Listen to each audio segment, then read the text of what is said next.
So now that we've done a little bit of simplifying radicals, let's talk about operations of radicals. Tonight you're going to work with adding and subtracting, and then tomorrow in class we'll do multiplying and dividing. Okay, but adding and subtracting is pretty easy, so I feel like you've done this before and you'll be good at it. So let's take a look at some adding and subtracting radicals. Whoops, wrong one. Let's change this to this. There we go. So, start off, let's go back to some basic algebra and do something you're already good at. Take a look at this and simplify this expression, okay? Tell me what you'd get if you'd simplify. Well, hopefully as you did this, you realize that you got to combine your x terms. So that's 7, 4, that's 8, 9, 10, that's 12 x's. And then the y terms, so 2 minus 4 is negative 2y. And then the z terms. So that leaves me 3z.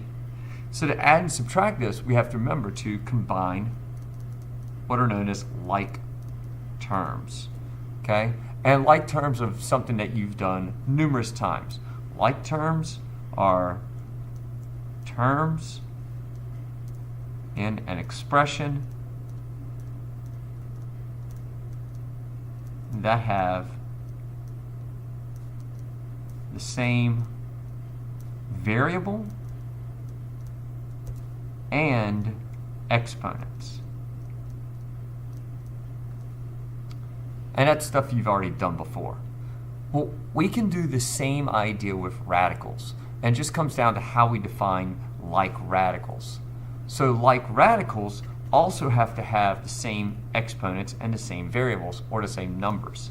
So here, these are not the same, are not like radicals. Notice that in this case, the index is different, okay? So these are not like because of different index.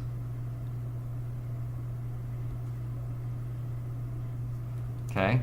In the next one, we have the correct index, but what's underneath is different.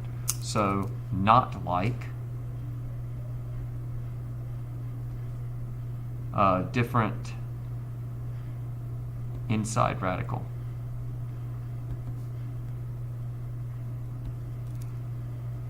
But here, this last one, notice the interior part is correct and the index is okay. The 2 and the 5, that's all right to be different. Those are kind of like the coefficients that we had in our when we did our like terms earlier. So in this case, just like when you do your x's and z's, the z doesn't change. So 6 and negative 3, we add those coefficients, the z stays the same. Same happens here. The 2 and the 5, we add or subtract. The rest of the radicals stays the same. So these are like radicals. Okay, so when I go to add those, I look at my like radicals. So I have square root of 5, another square root of 5, another square root of 5. So when I add all that together, it's 4, that's 11, so that's 12 square root of 5. Then I've got the cube root of 5. So there's a cube root of 5 there, cube root of 5 there. So when I add those together, that's negative 2 cube root of 5. And then I have square root of x, square root of x. So 6 minus 3 is positive 3 square root of x. So you're doing the same idea. You're adding like radicals together. And the coefficients just sort of go the same way.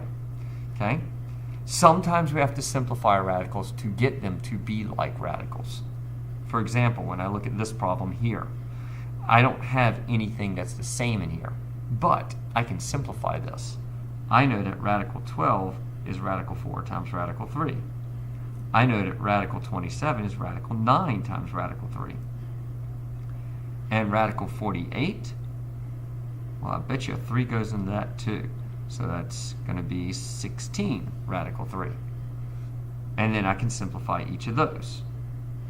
So radical 4 becomes 2. Radical 9 becomes 3. Radical 16 becomes 4. And there we go. So now I'm left 4 radical 3 minus 9 radical 3 plus 8 radical 3. And now all of my radicals are the same. So I can combine those.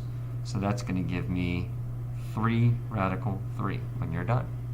Okay, so sometimes you got to do a little simplifying. Why don't you try a few of these, okay? Try these 4 problems, and then we'll come back and see how you did, okay?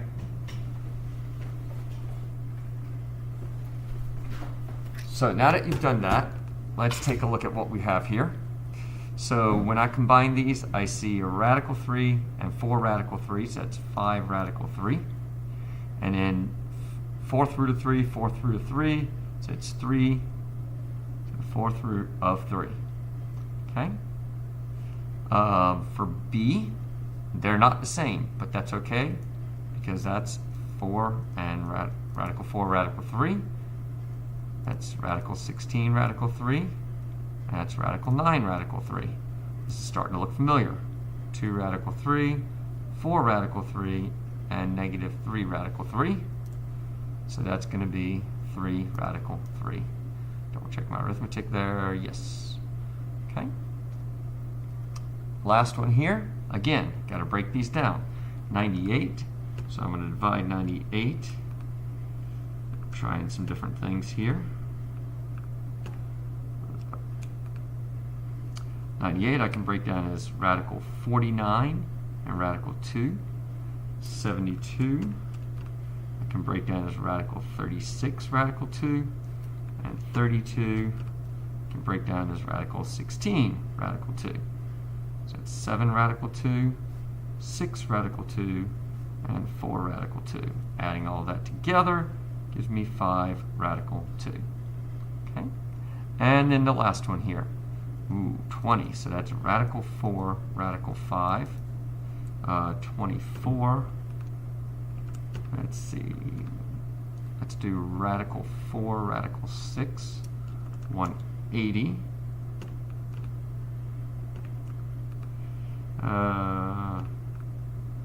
Actually, let's try some different things here.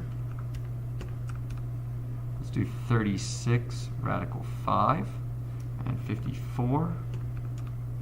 Let's do radical 9 radical 6. So that's 5 times 2 radical 5, 2 radical 6, 6 radical 5, and 3 radical 6. I'm going to simplify this just a little bit more. And now combine the like terms. So the radical 5s can combine. That's going to give me 4 radical 5. And radical 6 is going to combine for 5 radical 6. So some different things to try. There's a problem set here. I'll post the answers to this problem set at the end of this. Print this out, try the problem set. Some of these you may see in class tomorrow to see if you got a good understanding of it or not. Okay? See you tomorrow for our next piece.